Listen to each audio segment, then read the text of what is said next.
Será que é possível afirmar que, num panorama em que, de um lado, existem os poderosos interesses da indústria de equipamento, indústria de medicamentos, equipamentos de medicina, materiais, grupos hospitalares e tal, e, de outro lado, uma situação em que se constata que o serviço de saúde pública no Brasil hoje é bastante ineficiente, deixa muito a desejar. Vocês estariam exprimidos entre esses dois setores, essas duas realidades, sem condição de demonstrar ou de confirmar perante as autoridades, perante o próprio parlamento, os que elaboram as políticas de saúde, entre elas as que regem os planos de saúde, o caráter diferenciado da instituição de autogestão de saúde. Isso não torna muito mais difícil a situação de vocês? Sem dúvida. Agora, uma das propostas seria a seguinte, a lei precisa ser modificada no sentido de permitir, por exemplo, que a ANS tenha competência para atuar em todo o mercado de assistência à saúde. Hoje a competência da ANS está limitada a atuar sobre as operadoras de planos de saúde. Existem outros agentes econômicos nesse mercado que precisam ser regulados, precisam ser normatizados, fiscalizados e controlados. E o que é que trava essa expansão da atividade da ANS? A lei. A lei. Porque a agência, quando questionada... Os parlamentares. Exatamente. Essas propostas precisam ser encaminhadas ao parlamento. A própria agência mesmo, através do seu diretor, como nos comunicava, que pretende, inclusive, abrir uma gerência, se discute, inclusive, dentro da agência, a possibilidade de abrir uma gerência para prestadores de serviço, uma gerência interna da Agência Nacional de Saúde, que vai acompanhar a condução, né, vai acompanhar o comportamento desses profissionais, né, desses estabelecimentos de saúde e tudo mais. Porque eles começam a entender que você não vai conseguir regular o mercado de assistência à saúde olhando somente para a operadora. E você jamais vai defender um beneficiário de plano de saúde ou um consumidor somente regulando essa operadora.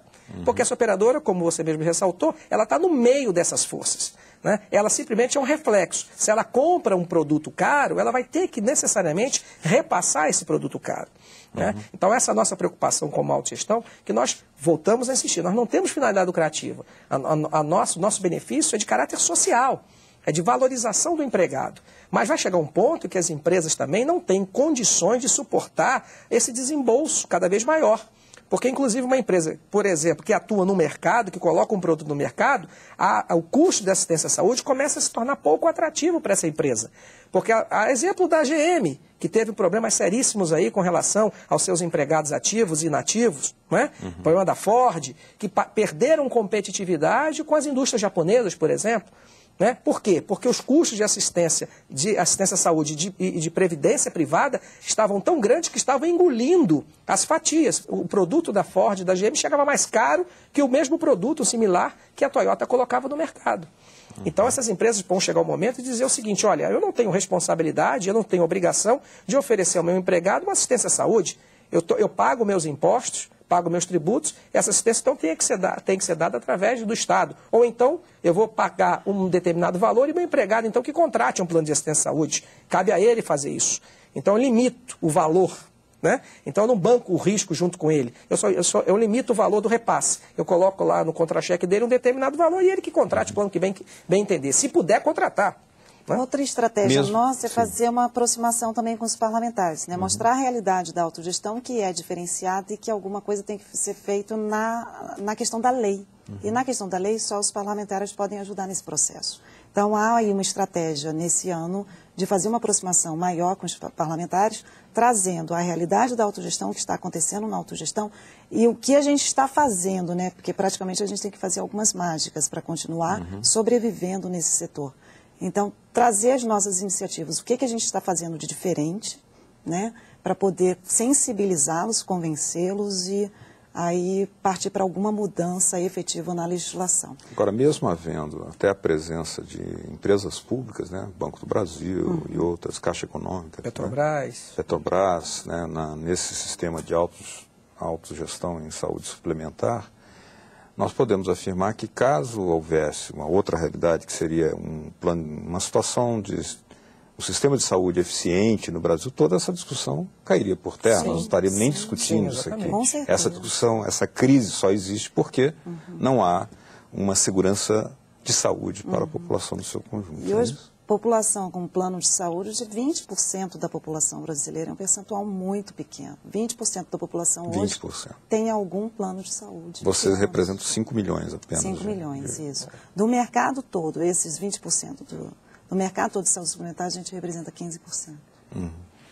Bom, para terminar, temos aqui um livro que foi lançado. Eu gostaria que o senhor me desse uma ideia do que o livro foi lançado, que objetivos que ele busca.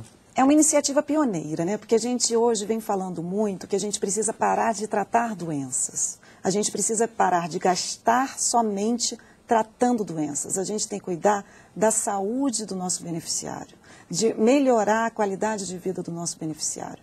Então, são ações que, às vezes, pequenas, pouco onerosas, mas que trazem grandes benefícios, não só financeiros. Porque aí o benefício financeiro não é tão importante assim para o segmento de autogestão. O que a gente quer é melhorar a qualidade de vida desse paciente, desse beneficiário, que ele viva melhor por mais tempo e tenha mais saúde. E aí, consequentemente, eu estou reduzindo os meus custos. E estou tem terapias alternativas. Sim, estou parando de gastar dinheiro, desperdiçar dinheiro somente no tratamento de doenças. Estou gastando até melhor o meu dinheiro com a saúde, procurando dar uma melhoria na qualidade de vida da minha população. Então, o livro, ele traz experiências de sucesso das nossas entidades filiadas. Está por tema, né, assistência farmacêutica, saúde bucal, trazendo experiências, porque a gente ouve muito falar o que as empresas estão fazendo. E aí a gente está demonstrando o que elas estão fazendo, como fizeram e quais os resultados que estão alcançando com esses projetos, com esses programas. Até para que as outras empresas filiadas, são 150, o livro contou com a colaboração de 30 filiadas nossas, são experiências de 30 filiados, até para que as outras 120 copiem, de alguma forma, essas experiências que estão sendo tratadas. Que fala de saúde mental, integração de dependentes, dependência química. É uma iniciativa pioneira, a gente vê todo mundo falando que é preciso prevenir doenças e promover saúde. É uma iniciativa pioneira onde a gente junta casos das nossas empresas que, de alguma forma, estão mudando aí a lógica assistencial. Vamos parar de tratar a doença e cuidar da saúde integral do beneficiário. Estresse, ergonomia, terapia ocupacional, qualidade de vida no trabalho, combate à obesidade. Melhor idade. Terapias alternativas obesidade, tudo que possa prevenir a população para que, se doente, essa doença não agudize, né? A gente consiga, de alguma forma, permitir que ela estabilize. Estão usando a hidroterapia também. Vendo aqui. Bom, queria agradecer a presença de vocês aqui, doutora Marília L. Barbosa, presidente da Unidas, que é a União Nacional das Instituições de Autogestão de Saúde Suplementar, não é isso? E agradecer a presença do doutor Luiz Fernando Moreira, consultor jurídico da CACI, Caixa de Assistência dos Funcionários do Banco do Brasil, uma das filiadas a esse sistema de autogestão. Obrigado pela presença. Muito obrigada. A vocês de casa que nos acompanharam também, muito obrigado pela atenção. Se vocês quiserem mandar seus comentários, dicas, temas, observações críticas ao nosso programa, podem se valer desse e-mail que está aí na sua tela, o entrevistas@senado.gov.br. Obrigado pela atenção, até a próxima. Tchau.